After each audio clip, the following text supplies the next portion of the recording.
दोस्त चीन ने क्या पाकिस्तान का साथ छोड़ दिया है? घबराए हुए पाकिस्तान ने अब बॉर्डर पर क्यों उतार दिए हैं, तो जानेंगे आखिरकार एलओसी पर क्या चल रहा है। तो वहीं दूसरी तरफ एलन मस्क के ऊपर लगा बड़ा आरोप। क्या एलन मस्क ने भी रूस की मदद की है? और इन सब के बीच में अमेरिका के चुनाव में बड़ा उलटफेर, जियोपॉलिटिक्स में बहुत कुछ चल रहा है। हमेशा की तरह CIS न्यूज नेटवर्क के इस एपिसोड में जानने को मिलेगा बहुत कुछ। आइए जानते हैं इन खबरों को विस्तार से। ऐसा है कि अमेरिका अभी अलग अलग देशों के ऊपर प्रतिबंध ठोक रहा है, उनके संस्थाओं पर, उनकी कंपनियों के ऊपर प्रतिबंध ठोक रहा है। पर इसी बीच न उनका ध्यान एलन मस्क के ऊपर भी गया है। कुछ मीडिया हाउस ने व्यवसायी एलन मस्क के ऊपर रूस की मदद करने का आरोप लगाया है। ऐसे में अब मस्क ने उन आरोपों का जवाब दिया है। मस्क ने कहा है कि अगर मैं न होता,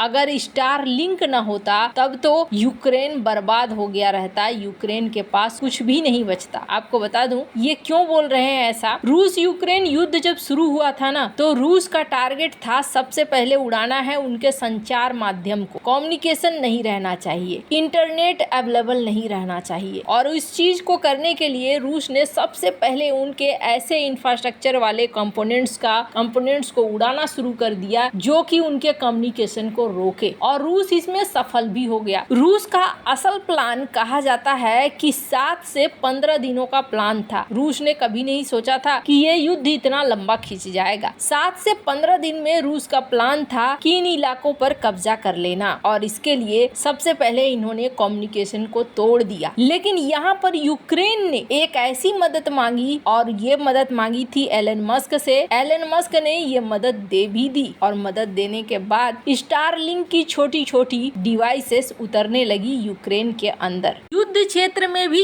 स्टारलिंक की डिवाइस उतरने लगी। अब स्टारलिंक का क्या सीन है, तो ये जो डिवाइस आप देख रहे हैं ना, इससे होता क्या है, एक खास दूरी तक इंटरनेट मिलना शुरू होता है, और ये इंटरनेट सैटेलाइट के द्वारा मिलता है। यानी कि डायरेक्ट उस जगह पर बिना किसी रोक टोक के, चाहे वो इलाका कैसा भी इलाका क्यों न हो, वहां पर ये पहुंचने लगे। इस तरीके से तस्वीर देख सकते हैं आप। उस समय ये दिखलाया भी गया कि तस्वीरों में स्टारलिंक के डिवाइसेस देखने को मिले, और भर भर कर उस समय स्टारलिंक की डिवाइसेस भेजी जा रही थी, और इसके वजह से काफी हद तक इन्हें फायदा भी हुआ है। इन तस्वीरों में भी आप देख सकते हैं युद्ध क्षेत्र के आसपास भी स्टारलिंक की डिवाइसेस देखने को मिल रही थी। तो यहाँ पर एलन मस्क ने यही कहा कि आप मेरे ही ऊपर आरोप लगा रहे हैं, जबकि अगर मैं ना होता और मेरी कंपनी ना होती तो ये युद्ध तो कब का यूक्रेन हार चुका होता। इन तस्वीरों में देख सकते हैं आप, कार के ऊपर भी स्टारलिंक डिवाइसेस का इस्तेमाल किया गया है। इन्होंने कहा कि हमने आपको इतनी मदद करी, और इस मदद के बाद आप हम पर आरोप लगा रहे हैं, ये गलत है। खुद इन्होंने पोस्ट करा ट्विटर पर, और पोस्ट करके इन्होंने इस बात को जताया भी। हालांकि आपको बता दूं, एलन मस्क और जेलेंस्की के बीच में कई बार विरोध भी सामने आया है। क्यों विरोध सामने आया है? क्योंकि एलन मस्क ने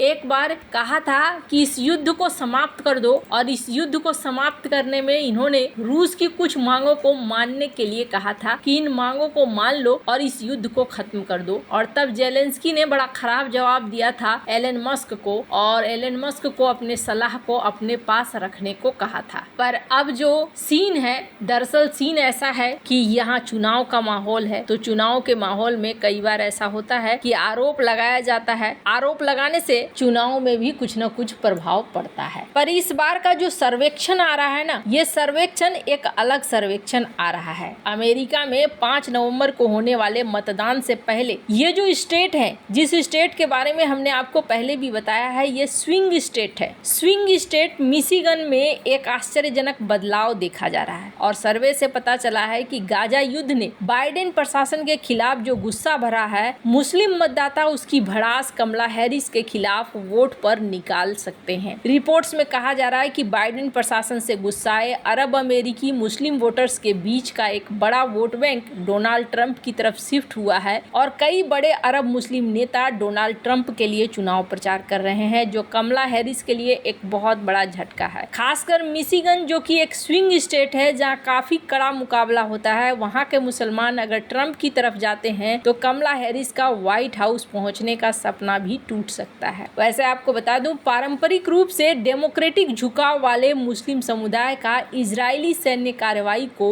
लेकर बाइडेन प्रशासन से मोह भंग हो गया है, जिसकी वजह से ऐसा कहा जा रहा है। हालांकि आपको बता दूं, यहाँ पर मिशिगन का हिंदू समुदाय पारंपरिक तौर पर डेमोक्रेटिक पार्टी का समर्थन करता रहा है और पिछले चुनाव में जो बाइडेन के पक्ष में मतदान किया था, लेकिन इस बार हिंदू समुदाय के बीच भी टूट दिख रही है और वोटों का एक बड़ा हिस्सा डोनाल्ड ट्रंप की तरफ जा रहा है, जो ट्रंप के लिए मिशिगन के जीत का दरवाजा खोल सकता है। सिर्फ इतना ही नहीं, कहा जा रहा है कि स्विंग स्टेट का जो मुद्दा है ना, वो मुद्दा थोड़ा गर्मा रहा है। स्विंग स्टेट वो स्टेट है जो कि जीत और हार तय करते हैं। 7 ऐसे राज्य हैं। इन्हीं 7 राज्यों से अब खबर ये आ रही है कि यहाँ पर डोनाल्ड ट्रंप अपनी बढ़त बनाते हुए दिख रहे हैं। चुनाव से बस एक दिन पहले इस तरीके की चीजें आना, हालांकि आपको बता दूं, कुछ सर्वेक्षण ये कहते हैं कि बाकी कई सारे इलाके में कमला हैरिस आगे हैं, पर माना जा रहा है कि यहाँ पर अब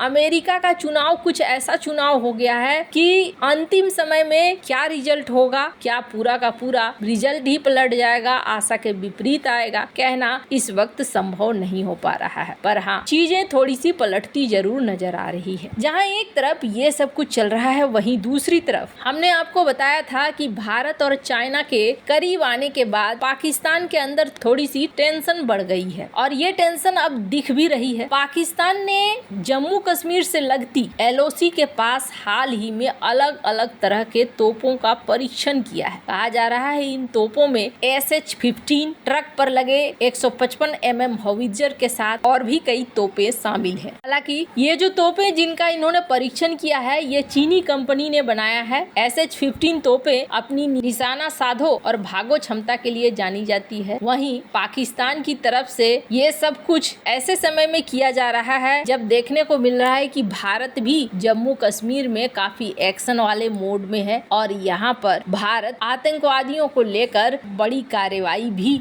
इस इलाके में कर रहा है और LOC के पास अब पाकिस्तान अपनी तोपों को उतार कर ये दिखलाना चाहता है कि चाहे जैसा भी सीन हो, हम यहाँ पर तैयार हैं, हम लड़ने को तैयार हैं। आने वाले समय में कई सारी चीजें यहाँ हो सकती हैं और अब जो घटनाक्रम बदल रहा है ना, इसका बड़ा ही लंबा प्रभाव आपको देखने को मिलेगा। वैसे क्या ये सीन हो सकता है कि चाइना ताइवान के लिए और भारत POK के लिए? कमेंट कर अपनी राय जरूर बताएं। जल्द मिलते हैं अगले वीडियो में नई खबर के साथ।